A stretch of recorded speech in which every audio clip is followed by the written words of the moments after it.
ഇതാ താക്കോ. പേടിക്കാതെ ധൈര്യമായിട്ട് മേടിച്ചോളൂ, ഞാനില്ലേ കൂടെ. കോടതി മുദ്രവയ്ക്കുന്നതിന് മുമ്പുള്ള സ്ഥാവര ജംഗമ വസ്തുക്കളുടെ ലിസ്റ്റായത്. ഒത്തു നോക്കിക്കോളൂ. 100-200 കൊല്ലത്തെ പഴക്കമുള്ള കൊട്ടാരായത്. 2 കൊലപാതകം വേറെയും. അതുകൊണ്ടൊരു ഹോമം നടത്തിയിട്ട് ഭരണം തുടങ്ങുന്നതാ നല്ലത്. എന്നാ ഞാൻ ഇറങ്ങട്ടെ. ഭാഗ്യമുണ്ടെങ്കിൽ വീണ്ടും കാണാം.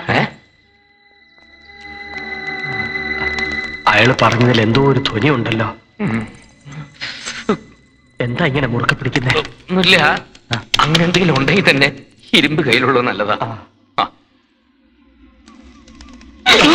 മെല്ലെ.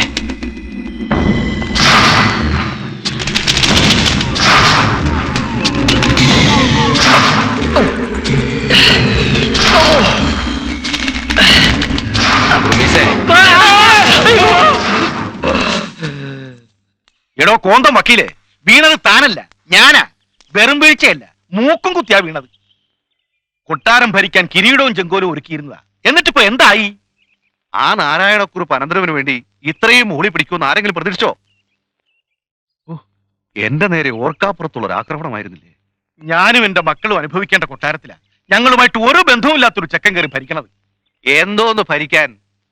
ഭൂതപ്രേത പിശാചുകളുടെ ആവാസ കേന്ദ്രം അവിടം. അവിടെ മനസ്സമാധാനത്തോടെ ഭരിക്കണമെങ്കിലേ കുറച്ച് ചങ്കൂറ്റം വേണം. അതല്ല, ഇനി അവരുടെ ഭരണം തുടരാനാണ് പ്ലാനെങ്കിൽ വർമ്മ വിഷമിക്കണ്ട. ഇന്നേ കേഴിന്റെ അന്ന് ആ കേസില്ല വക്കീലിനെയും ഗുമസ്തനെയും അവിടുന്ന് ചാടിക്കുന്ന കാര്യം ഞാൻ ഏറ്റു. വർമ്മയോർത്തിട്ട് മാത്രമല്ല, ഞാൻ സ്വപ്നം കണ്ട സിംഹാസനത്തിലാവൻ കയറിയിരിക്കുന്നത്. അഡ്വക്കേറ്റ് ശങ്കരനാരായണൻ മോണയല്ലെന്ന് അവൻ അറിയും. തീക്കൂനയ്ക്ക് മുന്നിൽ തീക്കൊള്ളിക്ക് എന്ത് സ്ഥാനമുണ്ടെന്ന് ഞാൻ അവന് കാണിച്ചു കൊടുക്കാം.